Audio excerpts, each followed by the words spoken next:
comment arrêter de te sentir responsable du monde entier, du poids du monde sur tes épaules, des émotions des gens, etc.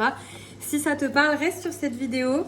On va parler du syndrome du sauveur. Je te montre ça parce que c'est mon livre hyper sensible et hyper sereine. Si tu veux te le procurer, tu peux le trouver à la FNAC, dans ma bio, etc. Si jamais tu ressens ça, déjà la première chose à capter, c'est que tu as tendance à surestimer le pouvoir que tu as sur les autres, donc à te placer dans un rapport au-dessus, ou à l'inverse, te placer un peu en mode je suis fautive, je me sens coupable des émotions de l'autre. Et ça, c'est très sûrement parce que tu as eu dans ton entourage des personnes qui t'ont renvoyé que leurs émotions étaient ta faute et ta responsabilité, ce qui n'est pas le cas.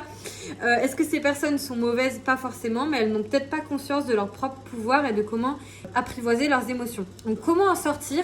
La première chose en fait, ça va être de comprendre comment toi-même tes émotions se déclenchent, d'où viennent tes réactions, de quelles interprétations ça vient, etc. Parce que quand tu vas commencer à voir ça, tu vas capter que oui, les autres ont un impact sur toi, évidemment, mais c'est surtout ton esprit et comment tu penses et t'interprètes qui va créer tes émotions.